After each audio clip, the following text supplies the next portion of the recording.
Avant de commencer cette vidéo, je tenais juste à vous préciser que demain, mardi 29 novembre 2022, nous serons en live au soir à partir de 20h30 pour démarrer les invocations sur le portail du 3,5e anniversaire avec Escanor Ultimate. Nous allons aussi faire une partie à invocation abonnée, donc si tu désires que j'invoque sur ton compte, n'hésite pas à passer par le Discord communautaire qui se trouve dans la description et te diriger dans l'onglet Invocation abonné. Tu y trouveras toutes les consignes et on pourra voir s'il est possible ou non d'invoquer sur ton compte. Sur ce, je te laisse avec la vidéo. Et salut à tous les amis, c'est Freezy, c'est un plaisir de vous retrouver aujourd'hui pour une toute nouvelle vidéo sur 7 Deadly Sins Grand Cross. Et aujourd'hui les gars, on se retrouve pour voir si oui ou non faut-il invoquer sur Escanor tout en faisant un peu le tour du patch note. Donc comme chaque vidéo du lundi les gars, laissez-moi vous souhaiter une excellente semaine. On entame le 3,5e anniversaire de Grand Cross déjà et pas avec n'importe qui vu qu'on a quand même Escanor Ultimate. Il arrive un peu tôt, je vous l'accorde, mais au moins on est giga hype. Donc j'espère qu'on va pouvoir bien kiffer cette semaine. Et surtout, ben, les gars, comme d'hab, n'oubliez pas, donnez-vous à fond dans vos projets, donnez-vous à fond dans les cours, dans le boulot, dans tout ce que vous voulez. Mais soyez toujours à fond, c'est le plus important. Et kiffons cette semaine parce qu'elle va être remplie de choses incroyables sur le jeu. Et voilà, rien de plus à dire à part que laissons-nous kiffer tout en se donnant à fond dans tous nos projets. Donc, comme je vous l'ai dit, on va voir si oui ou non faut-il invoquer sur Escanor, qu'est-ce qu'on nous propose dans le contenu de la mise à jour, etc. etc. Donc, déjà, qu'est-ce qu'on peut nous dire dans le patch note? On nous dit que nous allons avoir une maintenance le mardi de 2h du matin à 5h du matin. À partir de là, vous pourrez donc vous connecter. Et nous avons quoi comme contenu? Ben, nous avons bien évidemment Escanor qui arrive, le Bogosito del Flamito. Regardez-moi. Bon, le GIF est pas très beau par contre, hein, avec les vieux contours pas bien faits là. Mais voilà, en tout cas, le Bogosito de type light arrive in-game. La bête, hein, c'est un monstre, c'est la puissance du soleil. On a le chapitre 25 qui arrive, donc on va recevoir 30 gemmes, c'est aussi très important à noter avec la fin du chapitre 24. Ensuite, on a des tenues pour Escanor, des tenues tout à fait sublimes. Franchement, les trois sont sublimes. Soit vous vous orientez sur un guerrier qui a vécu, qui a des cicatrices, ou alors vraiment un empereur des flammes de l'enfer, ou alors un dieu grec. Vraiment, ces tenues lui vont à ravir. Évidemment, ces tenues sont payantes dans un premier temps, mais elles seront bien évidemment échangeables contre 30 gemmes pièces 2 semaines plus tard. Évidemment, Escanor, est-ce que c'est un perso à cosmer, même en tant que free-to-play? Je pense que oui, donc lui acheter quelques tenues lui fera le plus grand bien, sachant que le perso, c'est juste un monstre. Ensuite, qu'est-ce qu'on a? On a donc le coin shop qui sera mis à jour pour la période du festival du 3,5e anniversaire, avec les fests ici présents. Donc on est sur du 7 Deadly Sins, souvent première génération, voire génération un peu plus récente avec les 3 du bas. Donc ok, on prend, c'est toujours assez sympathique. Ensuite, on a un ensemble d'artefacts qui va réduire les dégâts subis par les alliés qui sont sous posture de 10% et va augmenter leur taux de régénération de 5% à chaque fois que vous allez subir des dégâts. Ensuite, on a la bouffe du démon originel qui arrive enfin in-game et qui sera disponible dans la boutique de confrérie et dans la boutique de festival de combat. Vous pourrez donc en acheter 15 par semaine si vous avez assez de monnaie pour pouvoir les échanger, ce qui fait bien évidemment plaisir vu que ça va faciliter le farm. Et par rapport aux démons, on n'oublie pas qu'avec l'arrivée de cette mise à jour, vous pourrez à nouveau effectuer vos démons Belmos et Originel en achèvement rapide, c'est-à-dire que vous pouvez faire les 3 en 1, qui est super cool. Nous avons un nouveau héros d'enregistrement qui sera ajouté, Escanor. Bon, malheureusement, c'est Escanor, pas Baraki, mais voilà, c'est toujours sympa. Ça reste Escanor, avec sa petite voix toute mignonne. Il reste Mims quand même. Ensuite, on a Belgius qui arrive, bataille de boss de la chevalerie belgique. Merci la trad. Bon, voilà, c'est Belgius, quoi. Super. La Belgique deviendra le patron de la saison régulière. D'accord. Bah, écoutez, mon pays est mis à l'honneur. Que dire de plus? On aura donc des packs, bien évidemment, qui seront disponibles si vous comptez utiliser vos sous pour acheter des packs. N'oubliez pas, faites attention, ne craquez pas trop les gars, dans le sens où ne vous mettez pas en danger, vous et vos économies, ça reste un jeu, faut vous dire que tout ce que vous mettez, ben vous le perdez cet argent, à moins de le rentabiliser en faisant des vidéos, c'est de l'argent qui est perdu. Ensuite, on a différents systèmes updates. Très important, on a la modification du donjon d'or. Donc à partir de maintenant, le donjon d'or va coûter 50% d'ACT de moins, mais il n'y aura plus la réduction durant le week-end. Et les coffres qu'on pouvait obtenir SSR, UR et SR vont directement être remplacés par de la monnaie. Donc il ne faudra plus vendre vos coffres, vous aurez de la monnaie directement. Et on nous précise que lorsque vous allez en fait faire votre donjon, la bénédiction de Véronica sur l'or que vous allez récupérer sera déjà appliquée. Donc il faut vous dire que l'or que vous avez là, il est déjà boosté sous 20% de vente supplémentaire. Et donc que les différentes récompenses seront directement converties en or. On a aussi la modification d'endurance et de la récupération. Donc maintenant, l'endurance récupérée en utilisant des potions de récupération ou des diamants, parce qu'on peut utiliser des diamants, a été augmentée à 120 pour tous les joueurs, quel que soit leur rang.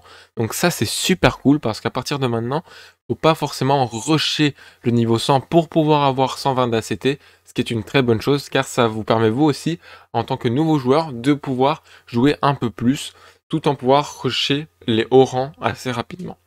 Modification de l'option de configuration de l'équipe de compétition de guild, donc ça c'est pour les joueurs jeux VG, mais j'en ai déjà parlé dans ma dernière vidéo.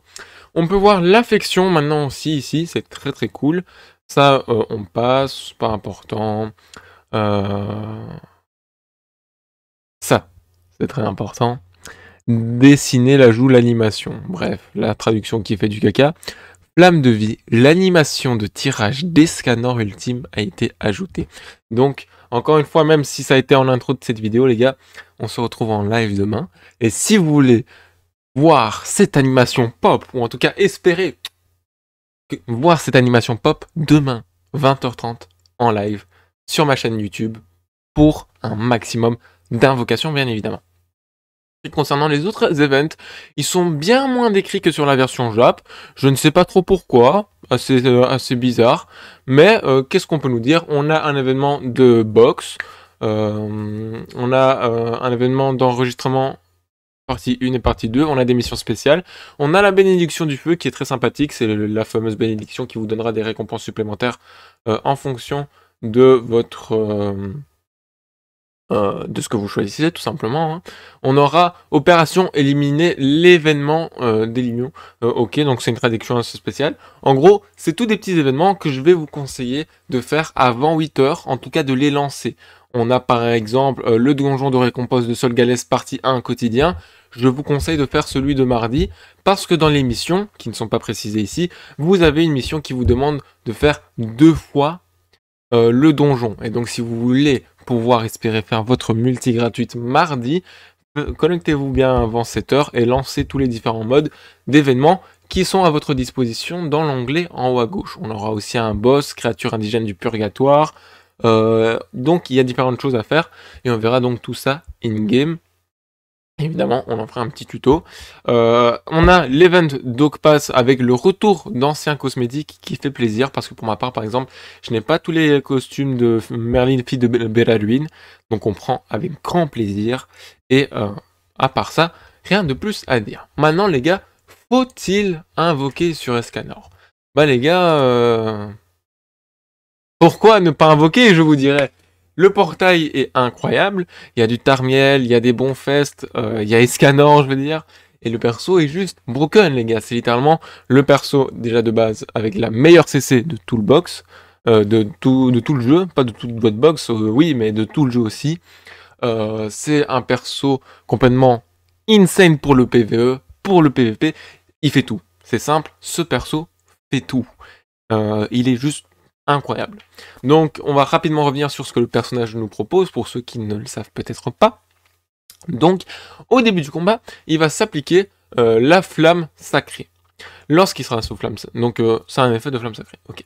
Il va venir augmenter les dégâts infligés de 15% pour chaque compétence utilisée, maximum 4 fois. Donc vous pouvez augmenter vos dégâts infligés de 60%. Le héros ne peut pas avoir ses stats réduites. Rien que ça. Vous pouvez vous choper les malus, mais vos stats ne vont pas être diminuées. Lorsque le héros est amené à mourir, il va survivre avec un point de vie. Il va augmenter ses stats d'attaque, sa valeur d'attaque, pas ses stats d'attaque, vraiment l'attaque pure, de 30%. Et il va s'appliquer donc une flamme sacrée. Donc une dernière flamme.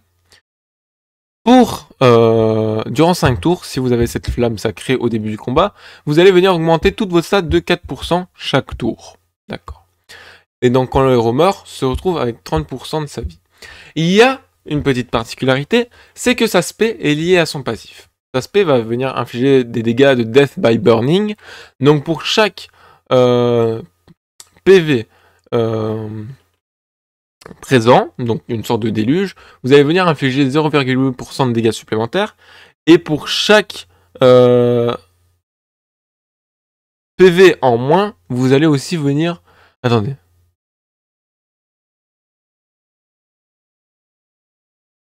Donc en gros c'est très simple, pour chaque pourcent de PV que vous avez, vous allez venir infliger 0,8% d'attaque en plus, et pour chaque PV manquant, vous allez venir aussi infliger 0,8% de dégâts en plus. Et ça sur tous les ennemis. La particularité, c'est que sa spé est liée à son passif, son niveau de spé en tout cas, parce que lorsque le héros va mourir, vous allez supprimer tous vos malus, tous vos bonus, etc. Vous allez reset votre coup ultime, et vous allez vous appliquer Final Flame, donc la flamme finale. La flamme finale vous permet de tout simplement survivre avec 1 HP, et pour chaque attaque subie ou attaque lancée, vous perdez une flamme. Et donc, lorsque vous l'avez SP1, vous n'avez qu'une flamme, mais lorsque vous l'avez SP max, là, c'est 4 flammes. Donc oui, le perso, on va pas se mentir, c'est un gros perso whale. Pour pouvoir avoir 4 flammes au cas où vous mourrez, faut forcément le SP max. Donc ce que je vous conseille, c'est d'essayer d'aller chercher le plus de SP possible sur lui. Mais si vous n'êtes pas un gros joueur tryhard PVP et que vous voulez juste kiffer le perso parce qu'il est surpuissant et qui va vous aider pour vos différents modes PVE, SP1, c'est pas déjà la mort. Surtout que dès que vous l'avez au minimum SP2, ça vous donne déjà une flamme supplémentaire. Donc ce que je vous conseille de faire, c'est d'espérer le faire tomber sur votre cycle et de finir le cycle. Comme ça, vous avez au moins 2 flammes sur votre Escanor. Concernant sa compétence, elle va infliger Scorch. Donc c'est une mono-cible qui va être en fait une déluge mais en plus, dans le sens où pour chaque pourcent de PV présent dans votre barre d'HP, vous allez infliger 1,3 de dégâts supplémentaires, et une déluge c'est 0,8%, donc là on a déjà 0,5% supplémentaire, et la particularité c'est que vous allez venir infliger des dégâts additionnels égaux à 30% des dégâts finaux de cette compétence à tous les ennemis. Donc vous allez venir taper à 300 000, et puis ça va répartir 100 000, 100 000, 100 000 et 100 000 sur tous les adversaires. C'est très puissant. Ensuite, vous allez venir sur la compétence numéro 2, avoir une AOE qui va, quant à elle, fonctionner à l'inverse de déluge, c'est-à-dire que pour chaque pourcent de PV manquant, vous allez infliger 0,8% de dégâts supplémentaires, et vous allez ensuite taper en AOE sur tout le monde. C'est très puissant, très puissant. Et puis voilà, hein, c'est tout pour ce perso qui est juste totalement broken. Donc faut-il invoquer? Bien sûr que oui les gars, craquez toutes vos gemmes, craquez au moins un cycle, ça c'est sûr. Un cycle doit partir là-dedans. Et puis moi je vous dis à demain, tout simplement, pour les invocations les gars. On a fait le tour du patch, on a fait le tour de tout ce qu'il y avait.